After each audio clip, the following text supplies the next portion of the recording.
Hello, my friends. This is Reverend Denise, and I'm happy to be with you this evening. Today's topic is going to be about empaths. Many of you probably consider yourselves empaths because that's sort of the nature of the people that follow me or follow Dr. Vicky and other teachers like us. We tend to be pretty empathic, and we are all on a different spot in our journey and a different vibration at any given time. So as we change and grow, our empathic nature changes and grows. And that's the good news, because it's not always fun being an empath. This is the first in a series of a few. I haven't decided yet how many videos that I will be doing on this topic. And I want to offer you a gift, first of all, a free gift, which is one of my articles on being an empath. And to qualify for that free gift, you only have to do one simple thing, and it doesn't cost a penny, and that would be to sign up for my email newsletter list. I will leave it in the comments below, but I'll also tell it to you right now. It's my name, Denise Roberge, the number's 56@gmail.com. So if you send me an email and say, free gift, please, I will respond with an attachment of an article that goes into a lot of detail about empaths and what it's like to live the life of an empath. So, and you can also ask me any questions when you email me. I'd be happy to answer any questions that are still on your mind after this video and after reading the article. So, just to get started, for those of you who kind of know what empath means, but maybe aren't quite sure, I want to do a brief overview in general about what being an empath means. And I have some notes in front of me that I'm going to refer to just so I don't really forget anything. But first, I'd like to talk to you about the people in certain professions, people that have certain types of gifts that often there's a preponderance of empaths in. So for example, people that are deeply spiritual or religious are often empaths, though not always, certainly. And these are sort of general guidelines. They're not rules. There's no hard and fast definitions. These are sort of this is just an overview for now. If you're an energy healer, or you have received a lot of energy in healing in your lifetime, that you could be an empath. If you're in a helping profession of any kind, if you're in a caretaker role, either privately or professionally, if you're an artist or a musician, a poet, a writer, any kind of like creative type, you might be an empath. If you're an intuitive, psychic, medium type person, you might be an empath. Any kind of the arts. So many actors, actresses, and performers of all types. Comics are the epitome of empaths. Almost all comics are empaths. That's how they have learned to deal with how they feel. And it's just as much therapy for them as it is for us to sit and laugh. Comics are great healers, in my opinion. If you have a bit of an addictive personality, and it can be to anything, it can be to a substance or not to a substance, it could be a behavior, or it could be a particular way of eating, or it could be a person or a love addiction. This could be just caffeine, simple as caffeine. Believe me, there are caffeine addicts out there that are troubled. It can be a troublesome problem for some people. And let's see, if you are or ever have been in a partnered relationship with someone who is an addict, an active addict or alcoholic, you're at least a codependent, and most codependents are empaths. And there is a correlation between codependency and being an empath. Now, I'd like to say being empathic. I'm going to stop for just a minute and give a little parenthetical explanation about the words. There are many people who are empathic. Empathic in general, in a general term, means that you feel what other people are feeling, or you have a sense of connection to someone who is feeling something. So say my sister had a really difficult night at work. I can sit with and be very empathic and say, oh, I can only imagine what you're feeling, and really kind of be with her in that moment and feeling what she's feeling in that moment. But when the conversation is over, if I'm an empath, I might go home and stew on it and think about it and get depressed.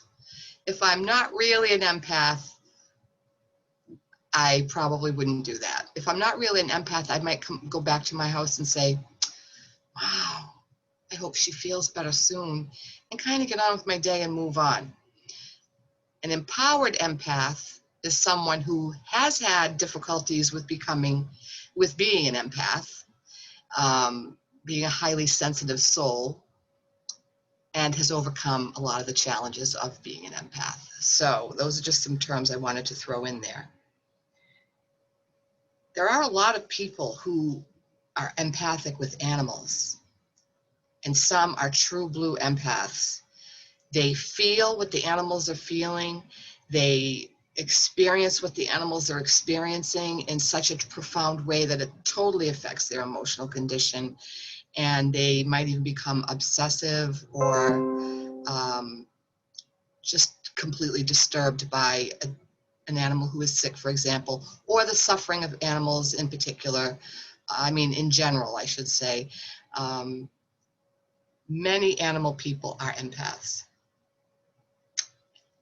Many empaths were raised in a variety of dysfunctional situations. There could have been some mental illness, or some abuse, or some dysfunctional patterns that I could go into at great length, because I used to be a social worker and a therapist, but I don't really want to go into that at this point. But you have to learn how to be an empath in situations like that. An empath needs to read the room. An empath is really good at reading the room, and the training ground was often the childhood of the empath. So many empaths grew up in homes that didn't feel safe all the time, or that had a parent that was really unpredictable, or maybe they were abandoned for periods of time by a parent, or abandoned permanently, and put in other homes that weren't safe. There's so many different ways that empaths get trained into hypervigilance. Hypervigilance is a huge trigger, not a trigger. Empaths can get triggered into hypervigilance really easily. In fact, hypervigilance is a normal state of being for an empath who hasn't yet completed or even started their healing path. It's hypervigilance is having eyes in the back of your head, being able to feel what everybody is feeling all around you. And the reason that people develop this hypervigilance is because they grew up in unsafe situations. So, for example, say you had a mother who tended to rage sometimes and either lash out physically or verbally, or cause some kind of disruption in the home that is scary and frightening. When mom's around, the antennae go up, the ears are open, the eyes are wide, and the heart might be beating a little bit fast, because it's like, okay, is now a good time to talk to mom? Is now the time? I got to feel how she's feeling. And you tune in, like, seriously, intuitively to her or the other people in your family, and you determine, is it safe to be in the room? Should I leave? Should I just keep my mouth shut? Should I say something? Should I not say something? Many of us have learned, and this isn't my mother, by the way. I was just using mother as an example. My mother's a trip. You'll have to learn about her in my autobiography. My mother is a beautiful lady. She's still with us, thank God. But in any case, parents are often, they give us a lot of lessons. That's what they were put here for, was to help us learn what we needed to learn and experience what we needed to experience, so that we could grow and evolve and and find the joy of overcoming difficulties. So I honor all parents. I'm not a parent basher, because if I were, I'd have to be bashing myself, because I was young when I had my children and made some mistakes just like everybody else. Okay, so another form of empathy doesn't even involve people. People who are extreme environmentalists or people that are extreme naturalists can be empaths as well. They're just, they feel what the trees feel when they're being cut down. That's me. I hurt when trees are being cut down. They feel what the animals feel when they're frightened because their habitat has been disrupted. And it's more than just, oh, those poor little guys. It's those, oh, it's a feeling of pain. We feel the pain of others. Empaths feel the pain of others. Humans, animals, other sentient beings, trees, birds, whatever. It can be anything. If you find that you're sort of socially phobic, or maybe you isolate, or maybe you tend to be an introvert, you could be an empath. It's common. Those are common symptoms of being an empath. One that I'm going to go into at depth at a later time, but a lot of your social activists, the people that are out marching the streets, the people that are enraged at what's going on in the world, and doing whatever they can to get the word out, and they're angry and they're not acting out in a negative way, but they're using their energy to make known to the world what they believe, because they're passionate, they feel it passionately. So far, I'm wondering how many people that are watching are going, yeah, that was me. Yep, that was me. That was me. Because I think a lot of my listeners are empaths. A lot of the people that follow me are empaths, because I am an empowered empath. I was a suffering empath for many, many, many years of my life, and had to do a lot of work to overcome and to get to the point where I'm at today. So there's always hope. There's always hope. So if you're suffering, know that it's part of the deal. It's part of the package. The more we suffer, the more we throw out to the universe that we want to get better. And then the more motivation we get, and the more inspiration we get, and the more intuitions we get, and the right people start coming into our lives, and things improve. I promise things can always get better. So don't be discouraged if you're a suffering empath at this point. Please, please know that it's just part of the journey, and you are actively working at moving your energy towards health and well-being, because you're watching this video. If for no other reason, you're watching this video because your soul longs to be free of some patterns that have evolved over time that no longer serve your well-being. Okay, so empaths, as a general rule, are highly intuitive, can read a room, can understand what people are feeling, like know what people are feeling, even if they're not expressing it. So if someone's a phony, you spot them, you can spot them. You're really a real good phony spotter. And this is very confusing as a child empath. How many times do people around you lie?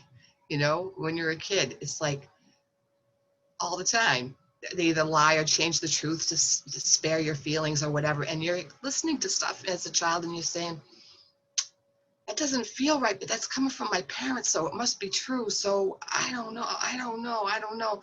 But empaths always know when they're not being told the truth. But if they can't prove it, they always give the benefit of the doubt, and they hold on to that as truth, and then have to let it go later in life. It's so common. If you've ever been told, or if you've chronically been told that you're just too sensitive, everything bothers you, you're too sensitive, you're probably an empath. That's a good chance of that. Most empaths are highly compassionate, they're nurturing, they care so deeply, and the people that they love so much, and they just want to fix, and they want to help, and they want to be there for people. This is their soul's longings, to help other people. or other beings, like I said, of any type of sentient beings. Empaths tend to feel others' pain. That's a big symptom. That's one of the biggest. Some empaths have a really hard time in crowds, like in malls or fairs or things like that, where there's crowds of people. An empath has a very sensitive aura, and it's kind of leaky. It's not well boundaried. It's not well defined yet. A suffering empath still has an open energy holes in their aura. So when they're in a crowd, there could be all kinds of people in a crowd, and you're picking up everything. Empaths pick up everything, and pretty soon you're like, ah, I gotta get out of here. I don't know if you've ever had that experience, but it used to happen before I knew what my empath status was all about. This was years and years ago, and my kids were little. I'm old. They didn't know what to do with me. They go, well, take us to the mall. And I'd be like, oh, God, no, I don't want to go to the mall. They go, Mommy, we want to go to the mall. We want to go to this store. We want to go to that. We want to do this. We want to do that. So I would give in and take them to the mall. And at some point, it could be 10 minutes in, or it could be a half an hour in. They knew they only had a limited period of time. They knew when I took them to the mall that at some point I was going to say, time to go. Because at some point I would be absolutely overwhelmed, could not be in there one more minute. I'd grab the kids and say, we got to go now. We got to go now. And it was a desperate feeling for me. Got to get out of here. Got to get out of here. And before I sort of did all the healing work that I did, I just felt everything. And I was baffled and confused, and often had to lay down when I got home. I was like done. I was cooked. I was finished. It felt like I worked an 8-hour day. A half an hour at the mall was like an 8-hour day of work. Or it could be any other large gathering. Large gatherings, especially with people I didn't know very well, or mostly people I didn't know, were really hard. I had this experience with my mom, and have you ever not been sure if your feelings are yours or someone else's? I had that with my mom. I would, if I wanted to say something to her that was really important about how I felt about something, I used to have to say, you can't talk. You can't talk to me, Mom. I have to just tell you this. And you just need to listen, and I don't want to hear what you have to say, because this is mine, this is mine. But I was intuitive enough, or something, blessed enough to be able to recognize that there was something very symbiotic about my mom and I, that we were very intertwined. And there were lots of times when I felt her feeling so deeply, and she felt mine just as deeply. We were very empathic with each other. My mom's an empath as well. So we were like, entwined and meshed and codependent and everything else. We also had a lot of love, and we also understood each other on the deepest level possible, and we still do. So there's a lot of blessings. Please don't be discouraged by all this stuff. There's a lot of blessings, and I'll get to those in just one second. Empaths cannot tolerate narcissistic type people. Impossible. You can't understand it. You're baffled by anything that's cruel or mean. It makes no sense whatsoever. You react really strongly to any type of abuse or mistreatment. Okay, I could go on and on, but I'm going to stop for now. What I'd like to do is, for a minute, I'm going to check the time because I don't want this to go long. All right, we're already going long. I'm going to try to wrap this up a little bit. So how does this all happen? How I talked a little bit about how empaths are born. They're often, if not always, born in situations that don't always feel safe for some reason, and they have to grow eyes behind their head. They have to be able to know what everyone's feeling in order to make decisions and to make choices that keep us safe. So it's very common for empaths to have had difficult times growing up. Let's see. So let's talk about the empath's gifts. You are a blessing. Sometimes it feels like a curse, but it's truly, truly a blessing. Empaths are not just empathic with people that are close to them, but they can feel the vibrations of people that are strangers, of animals, of inanimate objects, crystals, for example. People can feel and sense what messages crystals have to give them.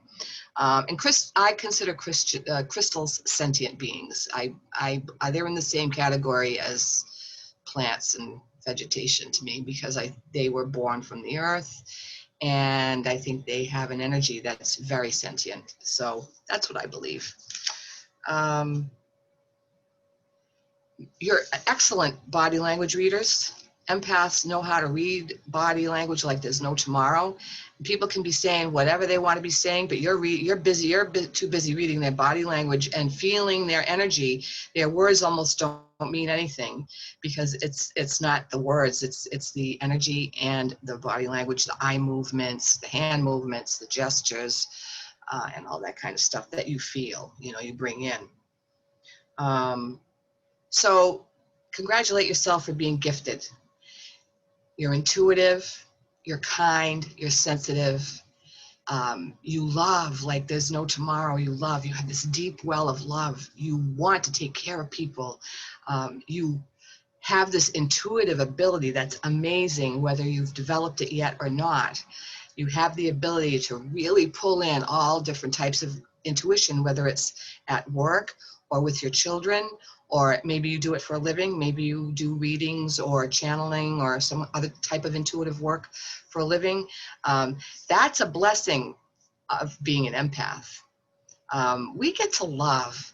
We get to hurt sometimes, but we get to love. Our hearts are wide open. We're angelic beings. We also have a lot of anxiety and depression.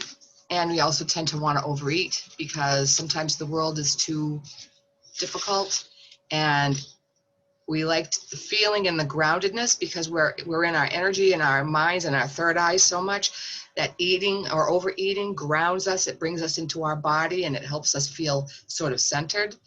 And that can sometimes develop into overeating or other types of food disorders. The other thing is, some empaths tend to gain weight, particularly in the belly, as a source of protection. Empaths are protecting their sensitive spot, the sensitive underbelly, right? Like from under the ribs to under the navel.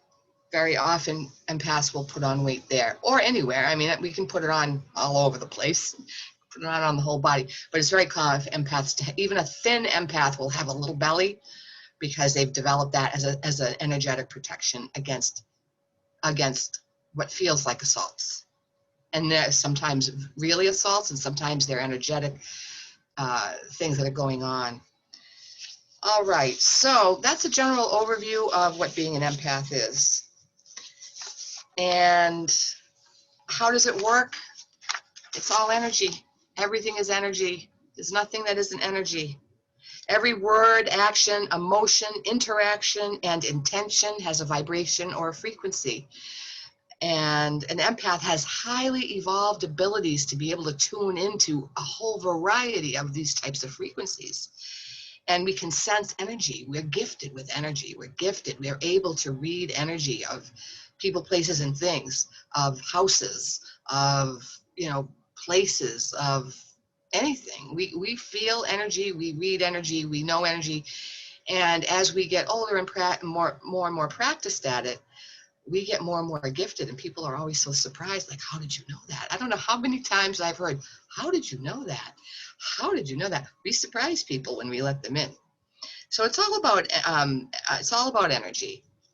Now, we're running almost to the end of the time that I had allotted for this particular video. This was an overview today, and what I'm going to be doing in the next few segments are specifically talking about extreme empaths. So I'm just to give you a little taste of things to come. I have my little list right here. I don't want to forget anything. I will be doing videos on some or all of these topics.